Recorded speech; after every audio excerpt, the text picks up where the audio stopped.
Pitung sasi lawase kang ngenteni wong sliramu wong bagus kang dadi ati rino wengi mung tansah tak impi-impi jroning batin kagenku setengah mati. Jenang kula yo mas yo mbok jali ana rikala jaban semono sliramu janji akan setya ngenteni lair batin kagenku terus sing ati.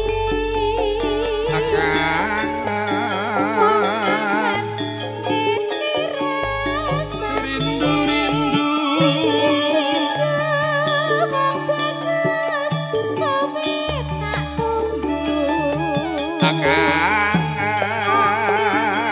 yo pas telepon deh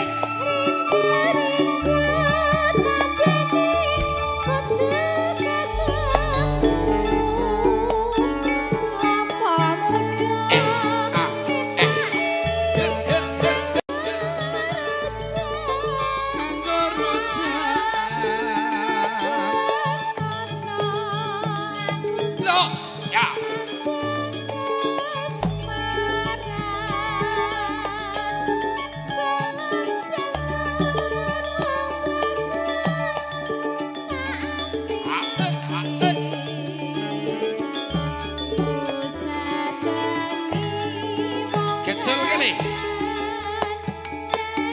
Oh, Mbak Ati. Dukin apa mboten Mbak Ayu? Teko. Yo. Sakit dermawan Bapak Ibu, ngene berlegahan. Yo, Mas. Jas.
Thank you.